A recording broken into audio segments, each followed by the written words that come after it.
Hello and welcome to the classic Hollywood movie you should know.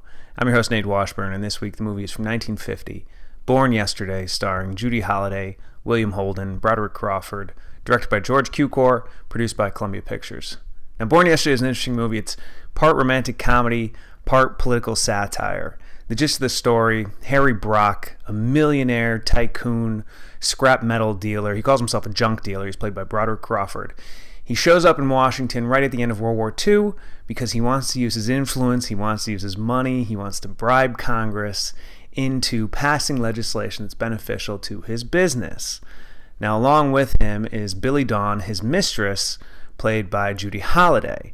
They have a meeting with the senator right in the beginning of the movie, and Harry becomes convinced that because Billy doesn't know the ways of Washington, she's not very well educated, she's going to be a liability and destroy any deal that he possibly sets up. So Harry hires Paul Verrill, played by William Holden, to educate Billy, to show her the ins and outs of Washington society and to give her sort of the basic cultural education that she missed.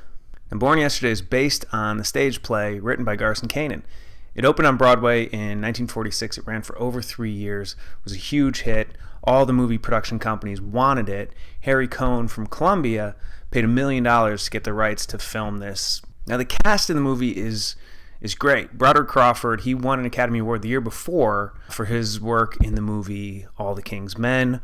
William Holden was a massive star in the 50s and 60s. He's charming, he's suave, he's sophisticated. But this movie belongs to Judy Holliday. She was in the original cast on Broadway. She created the role of Billy, and she owns this movie. Her comedic timing in this movie is perfect. The metamorphosis that her character takes, the chemistry between her and William Holden, it's really one of those performances that you won't forget. Now, credit also has to be given to director George Cukor.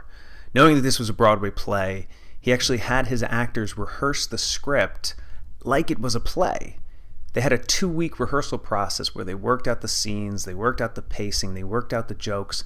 Then he had the actors perform the script for the Columbia employees, just so he could gauge the laughs and the timing and sort of get a feel for where he wanted to position the camera and stuff like that. And it really pays off in this movie. You can tell it's very, very well directed. The pacing is there, the timing is there, the jokes land.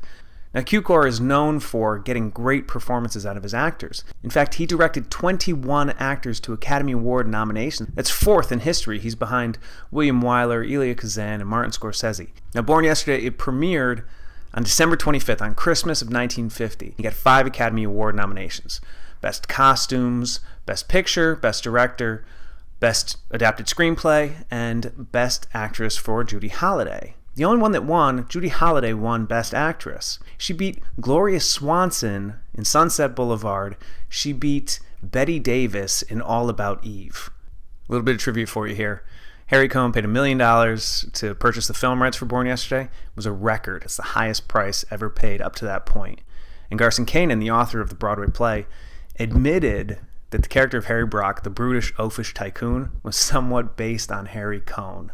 So if you're a fan of romantic comedies, or if you like political satire comedies like Bulworth or The American President or The West Wing, check out Born Yesterday. Watch it just for Judy Holliday's performance alone. It's one of the best comedic performances I've ever seen. It's this week's classic Hollywood movie you should know. I'm Nate Washburn. Keep watching.